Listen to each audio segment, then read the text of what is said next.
Hey everybody, it's Ashley Nicole. I am so glad that you've joined me today for the second episode of Be Bold Darling. Today we're going to dive into a topic that may be a little bit taboo. It may be a bit touchy for some of you. I do want to give you all a trigger warning that if you've ever experienced any type of sexual trauma, I am going to be discussing a little bit of that today. And I don't want you to be caught off guard. And you're more than welcome to close out of the video at any time, and I'll totally understand and won't be offended. I won't even know. So just wanted to have this opportunity to talk with you all. For those of you who don't know, Be Bold Darling is an opportunity for you all to get to know me better, and it's a chance for me to share funny stories, some serious experiences, some devotionals, prayers, things that I feel like the Lord has given me to share with you all. It's just an opportunity for you to let your hair down or take it off. You know, whichever you got going on. You know, I love it all. So I wanted to create a space for us to just hang out and have some dialogue. So today I am going to share with you all some information about a conference that I am hosting in June of next year. And I'm not going to talk so much about the conference as I am going to talk about why I believe that this particular conference is necessary. So Overcome Conference 2020 is going to be taking place in June in Cincinnati, Ohio.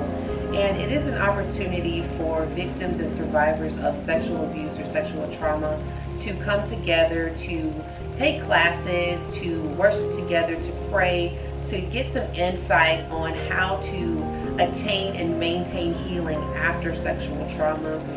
And this is a conference that is necessary. With today's day and age, people are motivated now more than ever to disclose sexual abuse experiences. With the whole Me Too movement going forth, people feel the liberty and the freedom to share their experiences. And after they share those experiences, they don't know what to do next. And so that was a common problem that myself and other peers that I had, that was something that we shared in common. We didn't know what to do once we disclosed. One of the biggest mistakes that I made was thinking that the hardest part of the journey was admitting that there was a problem. And as I have grown and as I have traveled through this journey of healing, I have learned that that is a lie. The hardest part of the journey is not admittance. The hardest part is sticking to the journey and actually doing the work to heal and to overcome. The consistency, that's the hardest part of the journey. Because once you disclose, or once you say, hey, you know what, this happened to me, and it's a sigh of relief, it's a burden that's lifted, you know, but then there are other things that come with that. Now what? Now that I've said something, what do I do now? You know, and so there wasn't a blueprint for me when I made the decision to disclose. I disclosed 10 years after the last exposure to my abuser. And throughout those 10 years, I struggled with so many things in life because I was raised in church, and I was taught by the church that disclosing or talking about things that, like sexual abuse, suicide, drug use, alcoholism, things like that, weren't things that we talked about in the church.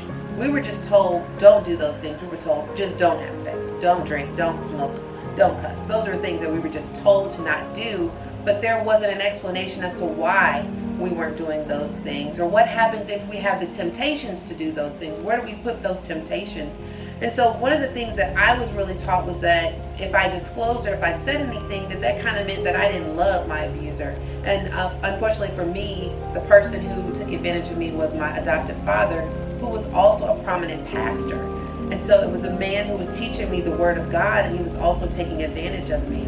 And so many people said that, you know, if I disclosed or I said anything, that meant that I didn't love my father, and that I would ruin his reputation, that I would ruin his legacy, that I would cause the people that had come to know Christ to turn away from Christ. And so to have all of that on your shoulders, it was heavy.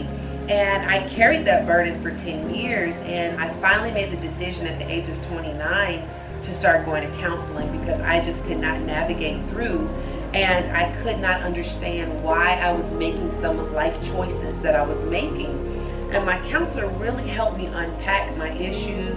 She really helped me unpack my emotions, to help me understand, well, I'm experiencing a lot of this emotion when this happened. She helped me to attach certain emotions to certain trauma that happened in my past. And that was such a big help for me. And although I love the Lord, and although I serve in full-time ministry, although I believe in the power of prayer, and I believe that the Holy Spirit can do whatever He wants to do and heal, however and how quickly He wants to heal, I do believe that an opportunity for someone who has experienced some sort of trauma, an opportunity for them to talk to someone, is not a bad idea, and it is not against God's will for our life. And so I started talking to a counselor, and we started unpacking things, and I just started to feel like I was finally getting on top of this pile of chaos that had been piling up for years and years and years. And I made the decision. I was like, you know what? I am going to be bold. I'm going to be bold.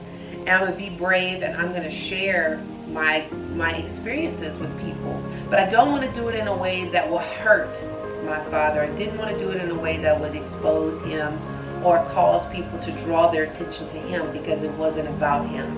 It was about me receiving freedom, and it was about people seeing that there is life and that there is hope on the other side of a sexual abuse experience. And so when I made the decision to disclose, I didn't name my father. I didn't insinuate him. I merely stated that I had experienced sexual abuse, and I wanted people to know that there is life on the other side.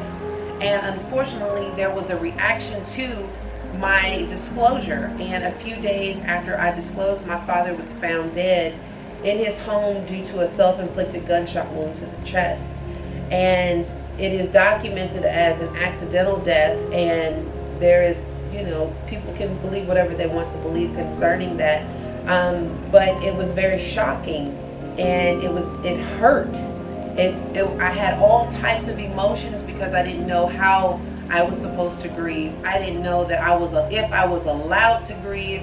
I didn't know how I was supposed to respond to that, because as much as I disliked what my father had done, there were so many other parts of him that I absolutely loved, where he got it right, where he did father me, where he did do right by me. And so for me to not accept those things and grieve on behalf of that part of him that was lost, it was very confusing for me.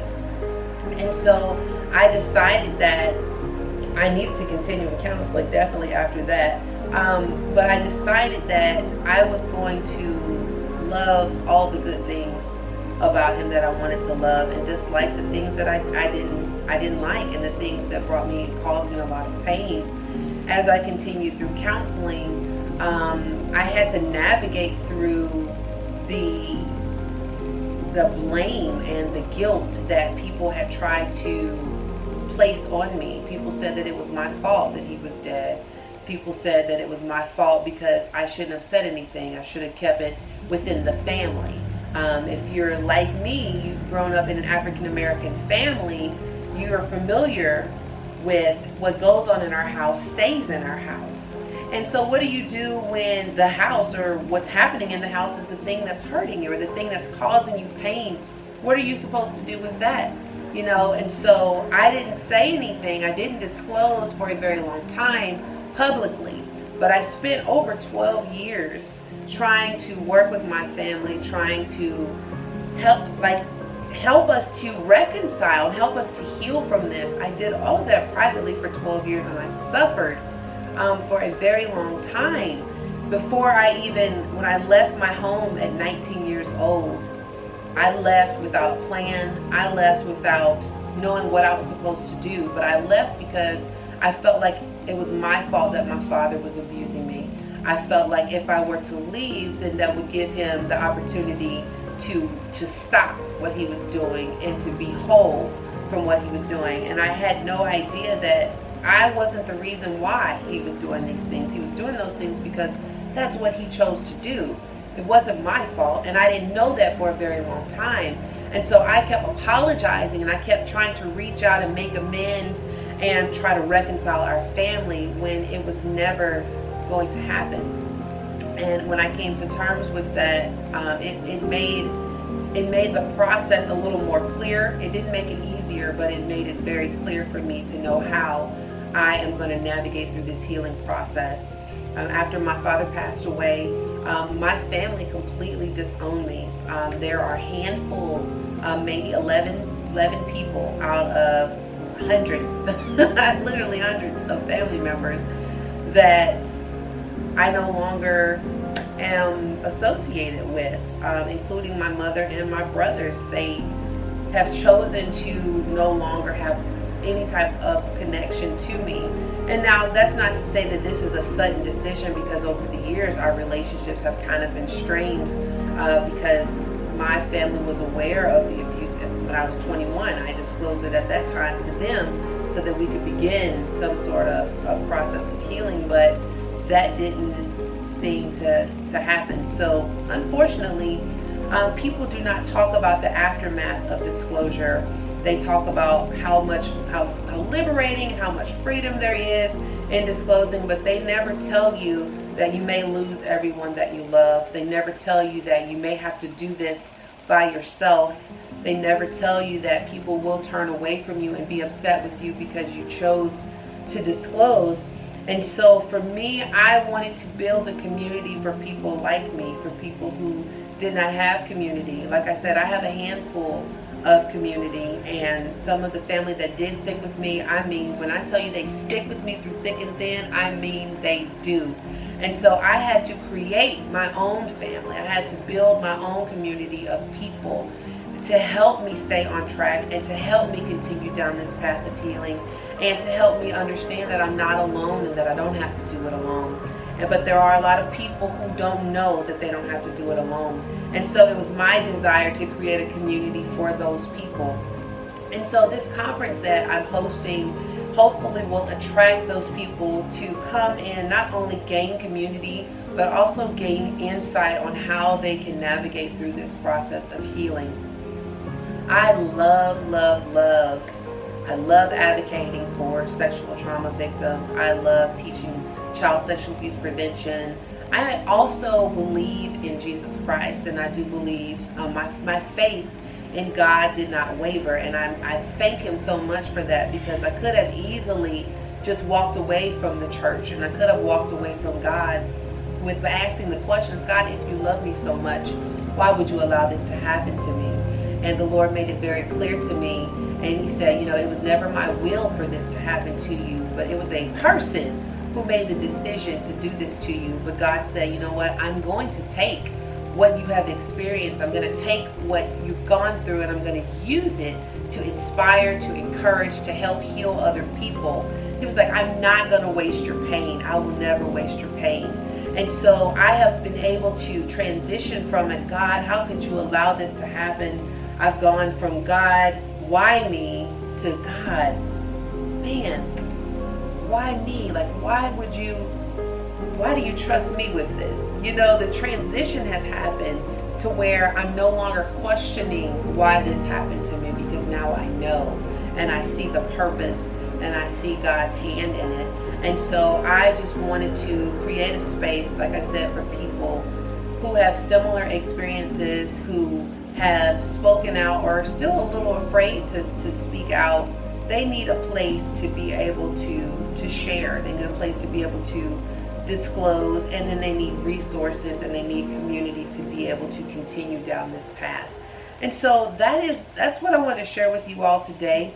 So if you know anyone, and based on statistics, you do know someone who has, it's either you or it may be a family member or a friend. There will also be, this is also a conference that they can come to as well. Maybe you haven't experienced it yourself, but you know someone who has, and you want to know how to support them in a better way. This is where you need to be. There's space for you there. We want you to come. So if you know someone, please invite them to be a part. Please invite them to connect with me. I am all about connecting people. I believe that God has called me to be the bridge to help other people to come to go from their circumstances to healing.